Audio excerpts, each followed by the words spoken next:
Ang mga resibong nakalap ngayong hapon. Isang misis, 2 taon nang pinaghahanap ang dati niyang kinakasama. Mula Northern Samar, lumuwas siya ng Maynila. Nang matunton si ex, sumabog ang galit ni misis. Pagyaga! Ginawa mo sa anak ko!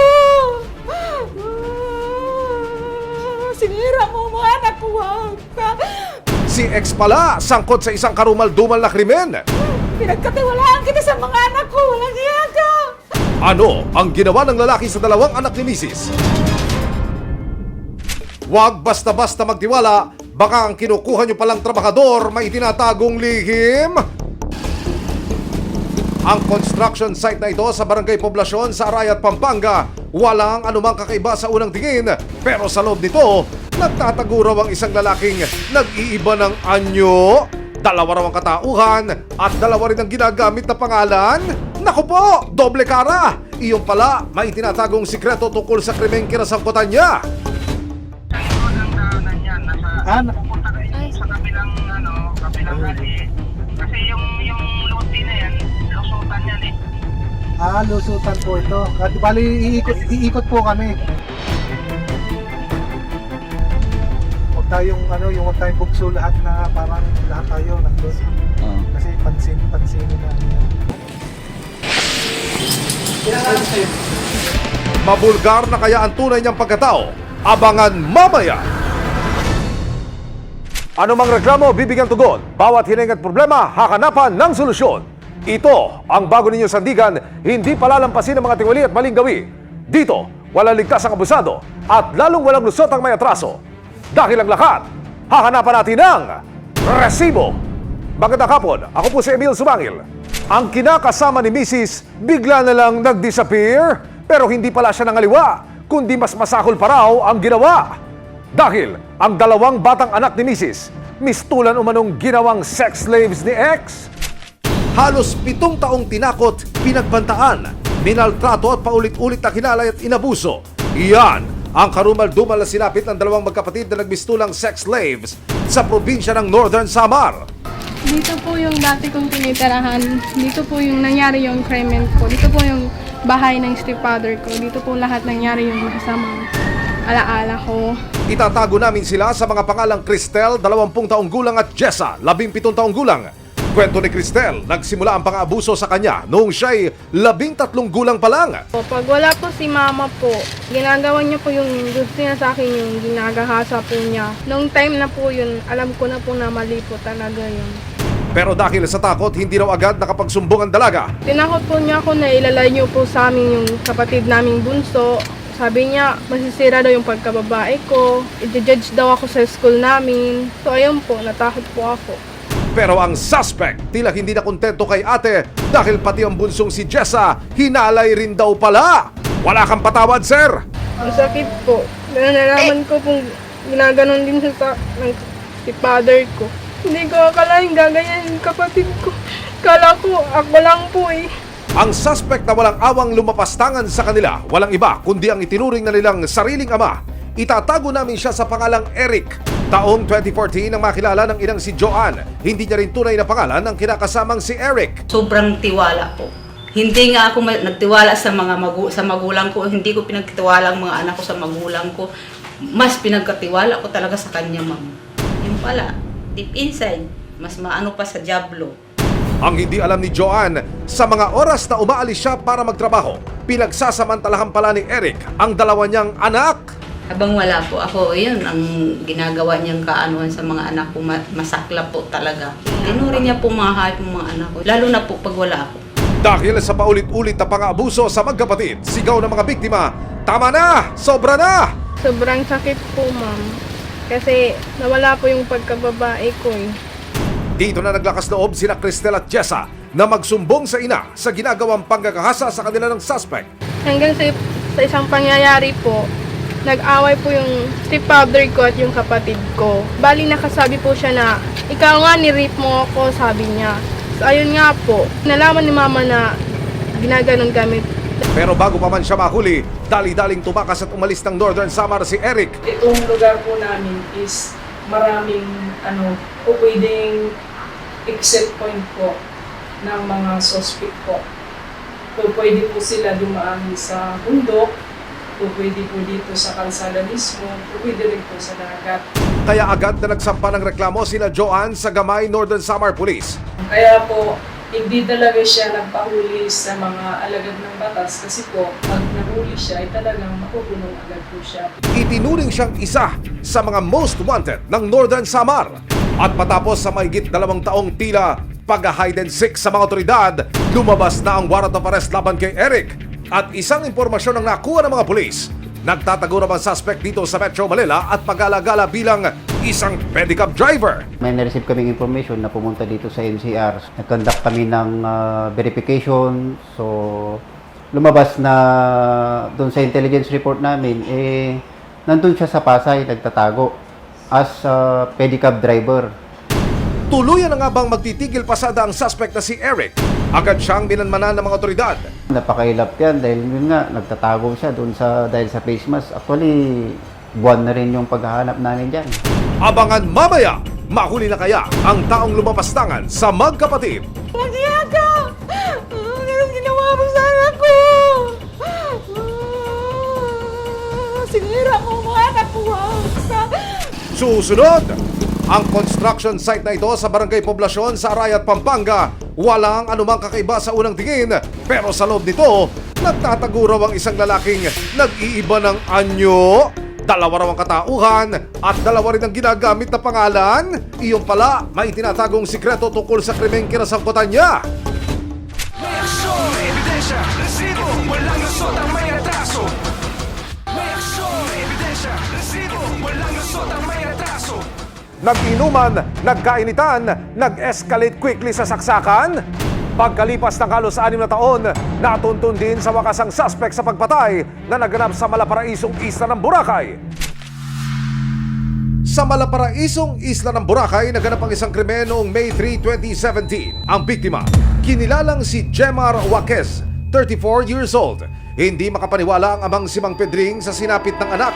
Pinaalam na lang sa amin nga patay na siya, nandun na sa punerarya. Yung kasama niya ma'am sa mga trabaho, nagtawag dito sa amin. Siyempre masakit sa akin kasi ama ako may sukat sa dito sa malapit sa dugan, sa dibdib. Pangalawa sa 13 magkakapatid si Jemar. Tubong kagay sa Rojas City sa Capi si Jemar na isang tricycle driver. At para kumita ng extra para sa pamilya, namasukan din siya bilang isang construction worker. Kung minsan, nagtrabaho sa konstruksyon. Ako dito siya sa amin sa Capis, nagdadrive siya ng tricycle. Puro pumunta sa Boracay, naghanap ng trabaho sa konstruksyon. Hindi ko nga alam na doon sa pala. April 2017, nang bumiyahe si Jemar papuntang Isla ng Boracay kasama ang pinsan niyang si Norman. Hindi niya tunay na pangalan. Ang pakay ng dalawa, maghanap ng mapapasukang construction site. Niyaya lang po kami ma'am, punta ng Boracay kasi may trabaho daw doon. Si Jimar po ma'am, niyaya lang po kami. Marami kami ma'am, parang nasa 8 yata. 3 lang kami magkakilala. Kwento pa ni Norman, sa napasukang kumpanya nila, nakilala si JV Barrios, isa ring construction worker. Naging maayos naman ang pakikitungo nila sa isa't isa. Doon ko lang din yung nakilala, si JV Barrios. Aria sa Bars ba? Isang barracks lang po kasi kami ma'am. Tapos magkasama kami sa trabaho. May mga oras pa ngang nagiinuman silang magkakasama. Mainitin talaga ulo nun, JB. Ikunin baga ma'am sa ano. Hindi siya mabiro-biro. Ayaw magpakantsaw. Yung ano lang si Jmar, yan lagi ka-anuan niya. Silang dalawa lagi nag-anuan. Pagkakantsawan sila. Kasi yung si Jmar, mahilig din yan mag-kantsaw eh. Hanggang noong hapon ng May 3, 2017, habang nagkakasiyahan ng magkakatrabaho, nagkaroon daw na mainit na pagtatalo sina Norman at JV. Nagkasagutan sa inuman ba ma'am? Pagkatapos, nagsuntukan silang dalawa. Pagkatapos ng suntukan, hindi kinaya ni JB si Jmar sa suntukan. Uminto lang silang dalawa. Tapos umuwi si JB ng barracks. Doon na, kumuha na ng kutsilyo. Stainless ma'am na mahaba. Binalikan niya si Jmar ma'am sa inuman. Yun, pagbalik doon sa inuman, tinawag niya si Jmar sa kabilang kalsada, ma'am. Doon sa madilim. Yun, pag punta ni Jmar sa kanya, yun, sinaksak bigla. Hindi na nakita ni Jmar kasi madilim na po. Isang saksak sa dibdib ang kumitil sa buhay ni Jemar. Nagsampa ng kasong pagpatay si Mang Pedring laban kay JV, pero agad na tumakas ang suspect na si JV. October 2, 2017, ibinaba ng Regional Trial Court Branch 6 ng Kalibo, Aklan ang warrant of arrest laban kay JV Barrios para sa kasong pagpatay. Pero ang suspect hindi na muling natagpuan. Susunod, hanggang sa isang lalaki ang natuklasan ng mga otoridad na tila kahawig ng suspect na si JV. Pero iba ang pangalan? Iisang mukha, magkaibang katauhan? Sino ka dyan? Identity reveal na! Mahuli na kaya ang taong lumapastangan sa magkapatid? Maghiya ka! Ganun ginawa mo sa anak ko! Sinira mo mga anak ko! May aksyon, may ebidensya, resibo, walang lusot ang may atraso. May aksyon, may ebidensya, resibo, walang lusot ang may atraso. Kilala sa white sand beaches ang malaparaisong isla ng Boracay. Pero sa likod ng pinong-pino at puti nitong buhangin, isang krimen ang tila natabunan. Noong October 2, 2017, ibinaba ng Regional Trial Court Branch 6 ng Kalibo, Aklan ang warrant of arrest laban kay JV Barrios para sa kasong pagpatay. Ang biktima, kinilalang si Jemar Waques, 34 years old. Pareho silang construction worker. Naging mailap ang suspect at nagpalipat-lipat pa ng lugar na pagtataguan. Makalipas ang higit 6 na taon, tuluyan na kaya siyang makahanap ng mga otoridad? Nitong nakalipas na buwan, isang tip ang natanggap ng Philippine National Police Criminal Investigation and Detection Group, Detection and Special Operations Unit o PNP, CIDG, DSOU. Isang lalaki ang nakita ng mga otoridad sa social media na tila kahawig ng suspect na si JV Barrios. Pero iba ang pangalan ng lalaki. Siya si John Mendoza sa social media. Isang mukha, magkaibang katauhan. Sino ka dyan? Paano nyo sinurveillance to? Meron ba kayong nakausap dito na, ayun yung hinahanap nyo, pakikwento nyo nga sir. Actually yan, construction worker kasi, pumasok na construction worker. So, yun, yung ibang tropa natin, nagpanggap na nagbebenta ng balon. Okay. So, yun. Habang nagbebenta puno ng balon doon, nakita nga yung ating subject. Ngayon, pinicturan niya muna yun para ma-verify namin kung talagang siya yun. Dahil medyo luma nga yung warrants. Inanmanan siya ng mga otoridad hanggang sa makumpirma na ang lalaki na nakita nila sa social media na si John Mendoza. Siya ring suspect na si JV Barrios. Identity reveal, booking ka ngayon! Colonel, ang binabanggit ho, ayon sa initial na impormasyon nag-iba ng pangalan nitong suspect. Bakit niya ho ito ginawa?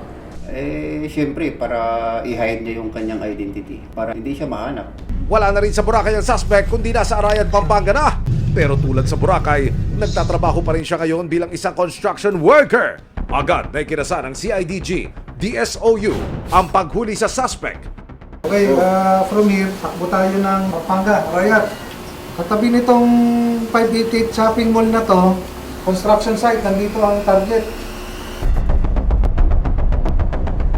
Sa likod ang daanan yan, pupunta kayo sa kabilang ali. Kasi yung lote na yan, lusutan yan eh. Lusutan po ito. At bali, iikot po kami. Iikot. Huwag tayong bukso lahat na parang lahat tayo nandun. Sa pakikipagtulungan ng foreman ng construction site, hindi na nakapalag at nadakipagad ang suspect na si JV Barrios alias John Mendoza. JB Barrios, may mga karapatan ka, karapatan mong manahimik, no? Huwag sa walang kibo. Ano man ang pwede mong sabihin ay maaaring gamitin, pabor o laban sa iyo sa anumang korte. Sa panayam ng resibo sa suspect, self-defense lang daw ang nangyari noon. Namin ko naman po yun, pero lahat po yun ay self-defense lang po naman. Suntukan po kami, hindi naman po ako sa kanya dahil ang laki niya po eh. Kahit anong suntok ko sa kanya, hindi talaga kahit patulogin. Suntukan lang po sana, kaso pinagtulungan po nila ako, tumakbo po ulit ako. Tsaka bumalik po ako, dala po akong patalim.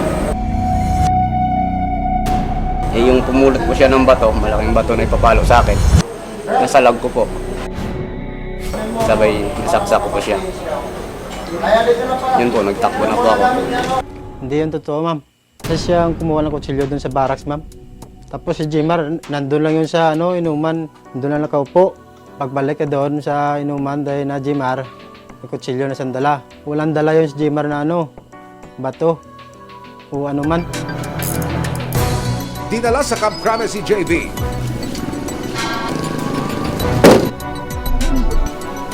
Sa pagkakadakip sa pumatay kay Jemar, malaki ang pasasalamat ng kanyang pamilya.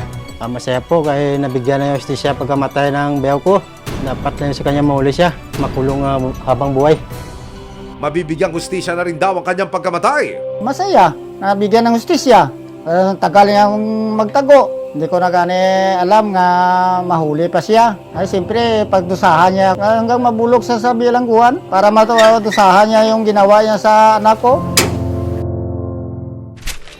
Magkapatid sa Northern Samar nagmistulang sex slaves dahil sa paulit-ulit na pangahalay sa kanila. Marami pa po akong mga pangarap na gusto kong gawin. Tapos may mga tao po na ginajudge na rin ako dahil nga sa nangyari po sa akin. Ang suspect, walang iba kundi ang sarili nilang amain. Umiiyak po ako habang nananaginip. Bumabalik po lahat yung ginawa niya sa akin. Simula hanggang sa dulo na nang ginawa niya sa akin. Lahat po, bumabalik. Tinuri niya po mga mga anak ko. Lalo na po pag wala ako. Mas maano pa sa Diablo.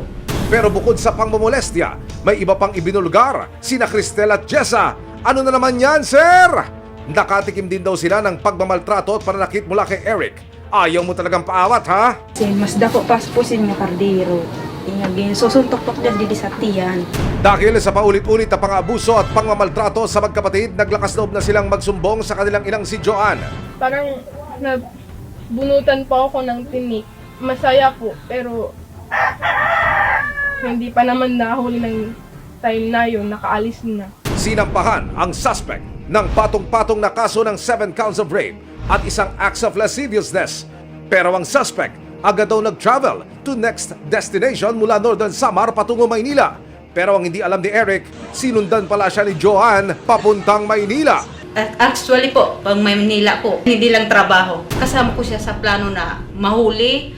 Nitong June 2022, ibinaba ng Branch 38 Regional Trial Court ng Gamay, Northern Samar, ang warrant of arrest laban sa suspect. Nung binirify namin, siya ay listed as top 8 most wanted ng Northern Samar.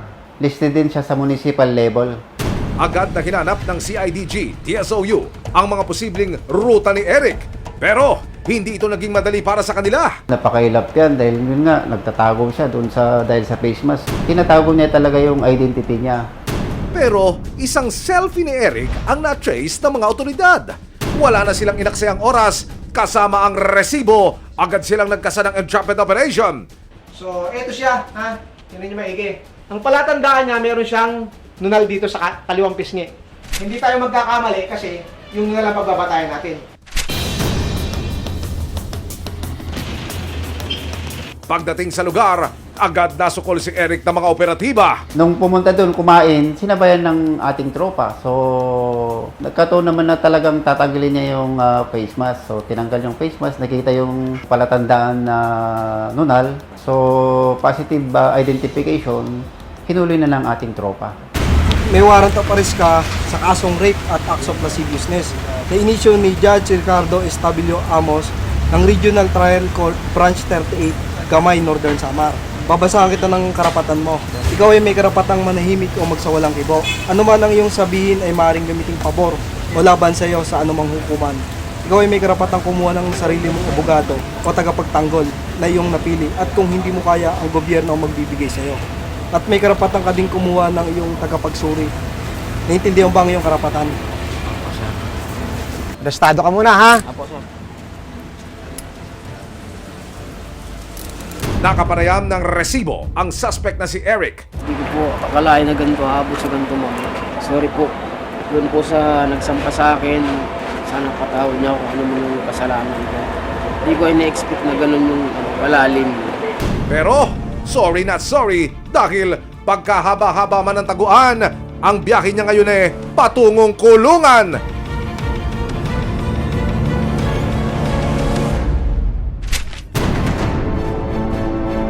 Nang makarating sa CIDG DSOU office ang suspect.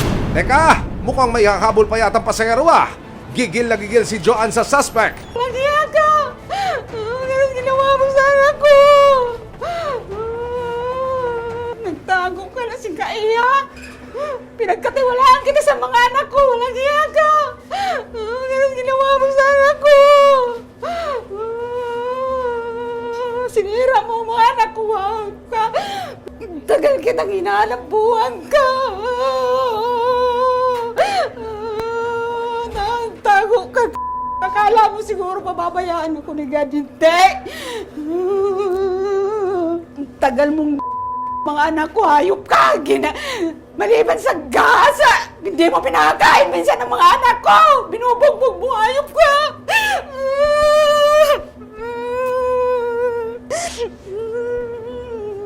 Maganda ka lang sa harapan ko, yung pala pag nasa nakakatalikod na yun. Huwag ka! Ang kasalanan ko po doon kasi maaga pa, bata pa. Yan po naging kasalanan ko. Inaamin ko po yan. Sana bigyan niya ako ng chance na patawad niya ako. Wala na, hindi kita patatawarin sa ginawa mo na yan. Dami mong kasalanan, buang ka. Hindi na uobra yung mukha mo sa akin, buang ka. Agad ibinalita ni Joanne sa kanyang mga anak ang pagkakadakip sa suspect. Matapos ang matagal yung paghihintay, ayan na po, nahuli na rin. Di natin nakalain na mahuhuli yun, di ba? Nag-uusap tayo dyan sa Samar. Yan na, nahuli rin. Ano na sa piling yun na nahuli na siya? Masaya. Masaya. Masaya at sawa ko sa kanya lang ginawa niya sa amin. Mga kapuso, noong nakaraang Martes, hinuli ng CIDG kasama ang resibo ang suspect sa isang rape case. Personal po tayong nagsadya ngayon dito sa Campo Crame para kunan ng panig ang suspect na ito na matapos maisagawa ang krimen sa Samar Province ay nagtago sa Malibay, Pasay kung saan din siya inoperate ng mga alagad ng batas. Sir, ano masasabi nyo dito ho sa kasong isinampa sa inyo? Doon po sa ipinasang sa akin, kinaso. Aminado po ako na may nangyari sa amin sa daughter ko. Sir, hindi nyo ba naisip na ito ho'y minor? Wala ho sa wastong pag-iisip para magbigay ng kanyang pasyat desisyon? Di ho ba kinakonsensya? Hindi na po pumasok sa akin ng gano'n, sir. Tapos yung noon na lang po nalaman na pagtanto ko na gano'n nung mali nung pagkatapos. Matapos ang 2 taong paghahanap sa suspect, sa wakas, nabunutan din ng tinik sa dibdib ang mag-iina. Pinapasalamat ko po sa Panginoon at sa mga iba pang tao na tulad ng mga pulis, ninyo po na natulungan po kami natulungan po ako na matupad yung dalangin ko na matagal na pong hinihiling. Ano masasabi nyo ngayon? Doon po sa pagkakamali na yun, katumbas po ng buhay ang nangyari sa akin, sa nangyari sa batang yun. Mapatawad man ako ng panahon, yung mga magulang. Sana dumating yung panahon na patawad nila ako. Malaking pagkakasala, malaking pagkakamali. Walang kapatawaran yan. Wala. Never po. Walang lusot ang may atraso.